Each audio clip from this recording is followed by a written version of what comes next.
Bom dia, turma. Tudo bom com vocês? Bom, na última aula, na verdade, na nossa última semana, desculpem, nós tivemos as nossas avaliações, certo?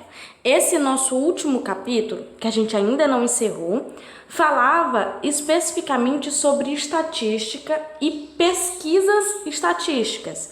Foi todo nesse assunto que nós estudamos: construção de gráficos, estudo de elementos de uma pesquisa, o cálculo de valores, identificação de valores que mais se repetem, que menos se repetem, entre outras coisas.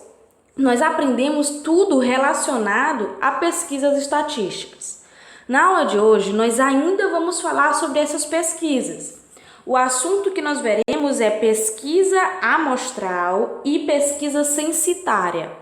Nós vamos aprender a diferenciar esses dois tipos de pesquisas, que são os dois tipos mais utilizados no dia a dia em diversas situações. Hoje, nós vamos encerrar as aulas com relação ao nosso módulo 2, tá? Na próxima aula faremos a correção dos exercícios que ficaram para vocês resolverem em casa hoje.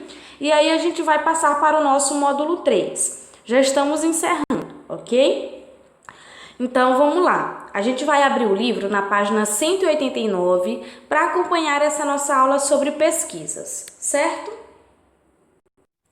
Essa aula aqui é bem simples, bem mais simples do que outras que nós tivemos com relação à estatística. Nós falamos sobre situações bem trabalhosas com relação à construção dos gráficos, entre outras coisas. Hoje não, nós vamos aprender duas definições bem básicas voltadas para a estatística, tá? Mas que é importante que a gente aprenda. Falaremos sobre pesquisa amostral e censitária. Vamos entender o que significa ser uma pesquisa amostral e o que significa ser uma pesquisa censitária. Vocês até já podem deduzir, porque esses dois termos aí são bem sugestivos. Mas ainda assim, vamos fazer aqui a nossa leitura e entender sobre cada uma dessas definições. Para entender, nós vamos trabalhar com o exemplo do IBGE, que é um dos institutos, um dos órgãos, na verdade, que mais trabalha com pesquisa estatística no Brasil. O Instituto Brasileiro de Geografia e Estatística, como o próprio nome já diz, né? IBGE, realiza a cada 10 anos o censo. Olha porque eu disse que os dois termos eram sugestivos. Censitária lembra censo, e censo a gente associa diretamente à pesquisa. A gente pode até procurar o significado da palavra censo para entender direito como é que isso funciona no nosso meio matemático. O censo quer dizer um conjunto de dados estatísticos que informa diferentes características de habitantes de uma população, de um estado ou de uma nação. Então, o censo é justamente dados estatísticos, certo? Com o objetivo de descrever as características da população brasileira, como que eu acabei de falar, como educação, trabalho, moradia, composição de domicílios e também as características de caráter econômico.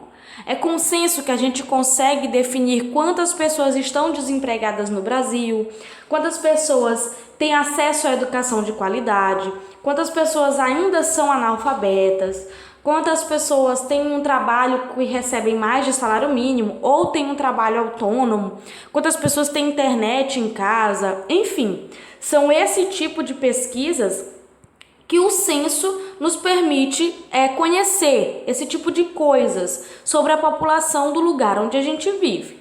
Claro, esse censo ele pode ser feito de modo geral no Brasil ou no mundo e pode ser feito de modo mais específico, na cidade em que você mora, na rua em que você mora, na escola em que você estuda, enfim.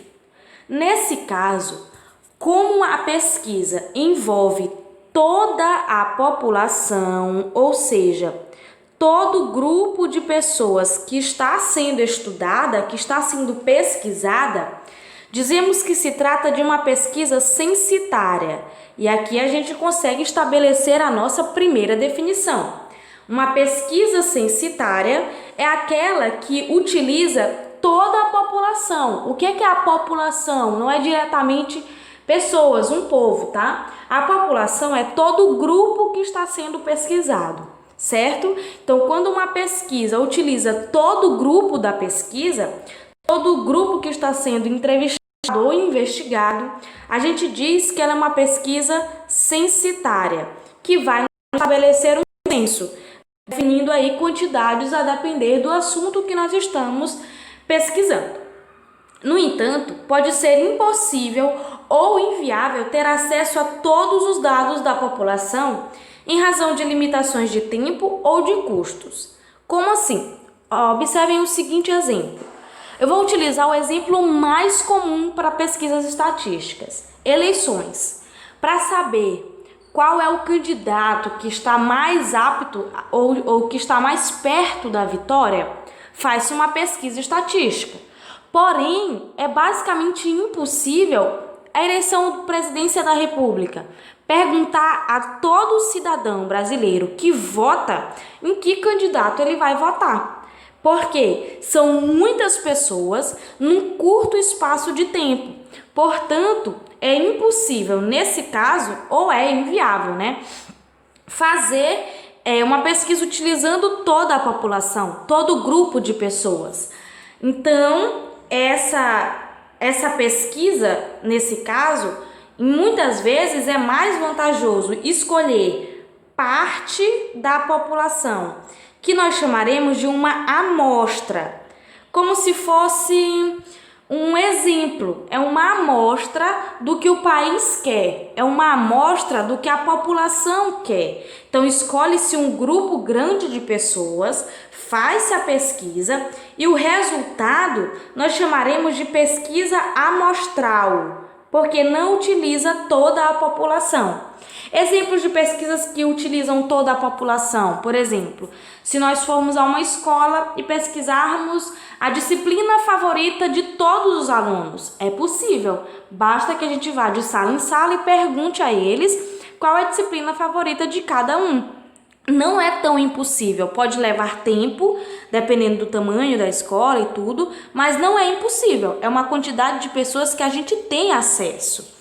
Então, essa seria uma pesquisa censitária, em que toda a população participa e a gente consegue dar um número exato. 200 alunos gostam de estudar inglês, 100 alunos gostam de estudar filosofia, por exemplo. Mas, procurando saber, numa população maior, por exemplo, de um país, é impossível estabelecer quantidades exatas. Então, a gente procura uma quantidade de pessoas e define as suas opiniões de modo geral, como se o que aquelas pessoas tivessem decidido valesse para toda a população. E vocês podem até perceber que, de fato, isso é real, porque nas pesquisas eleitorais não se pergunta para todo mundo, mas consegue-se obter um resultado igual aos que saem nas pesquisas, certo? Que é uma pesquisa amostral. Nessa imagem aí, a gente tem o seguinte: para a coleta de dados, os funcionários do IBGE usam um smartphone adaptado, com tela sensível ao toque, GPS embutido e capa emborrachada, como esse que vocês estão vendo aí, que serve apenas para registrar os dados da pesquisa. Como visto anteriormente, a amostra deve representar proporcionalmente a diversidade da população, é claro. Eu não posso pegar duas pessoas e dizer que elas pensam o mesmo que 200 milhões, Independente da quantidade de dados que ela deva ter. Para isso, existem técnicas especiais a fim de selecionar amostras convenientes e que estejam de acordo com os objetivos da pesquisa. Para exemplificar 3 técnicas de amostragem, então percebam que nós vamos estudar agora detalhes da pesquisa amostral, certo? Vamos considerar novamente uma pesquisa de opinião para a festa de fim de ano de uma escola. Neste caso, a população são todos os alunos, é claro. Então, nós teremos o primeiro tipo, que é o de amostragem aleatória. O que é essa amostragem aleatória? Também conhecida por amostragem simples ou acaso, é aquela em que os elementos são sorteados. Seria como uma caixa contendo o nome de todos os alunos para o sorteio de apenas alguns.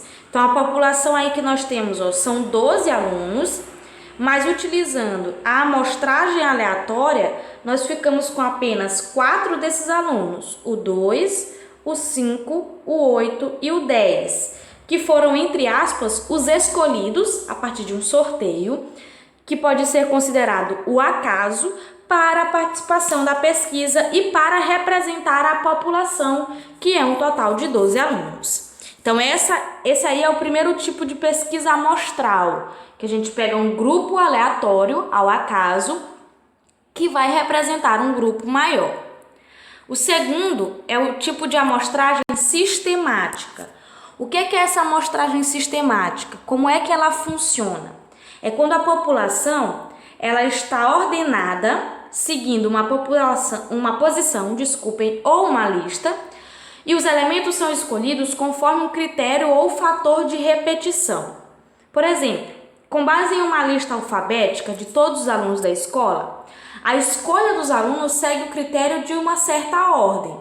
Aqui a gente tem uma população, a mesma, de 1 a 12, e percebam aí que existe uma característica em comum, as cores. Então, vamos pegar um de cada cor, por exemplo. Então, o primeiro, que é o amarelinho, em que nós temos 3 amarelos, o marrom e o rosa, apesar de existir a repetição aí do amarelo. Mas entendam que nesse caso aí não foi escolhido o critério da cor, tá? Foi escolhido sempre o terceiro na posição. Pegou-se o primeiro, aí passamos 1, 2, pegou-se o terceiro. Passamos 1, 2, pegou-se o terceiro. E assim sucessivamente. Então, aí foi escolhido um critério posicional, ok? E por último, não menos importante, a amostragem estratificada, que é quando a população pode ser dividida em estratos, ou seja, subgrupos, e escolhe indivíduos de cada um do subgrupo segundo outra técnica, como aleatória. Por exemplo, aqui foram divididos as 12 pessoas em 4 grupos de mesma cor. Olha só, agora a gente vai usar as cores. E aí a gente sorteia cada um desses subgrupos, uma pessoa, e elas formarão a nossa amostra, certo? Então, são esses aí os tipos de pesquisa.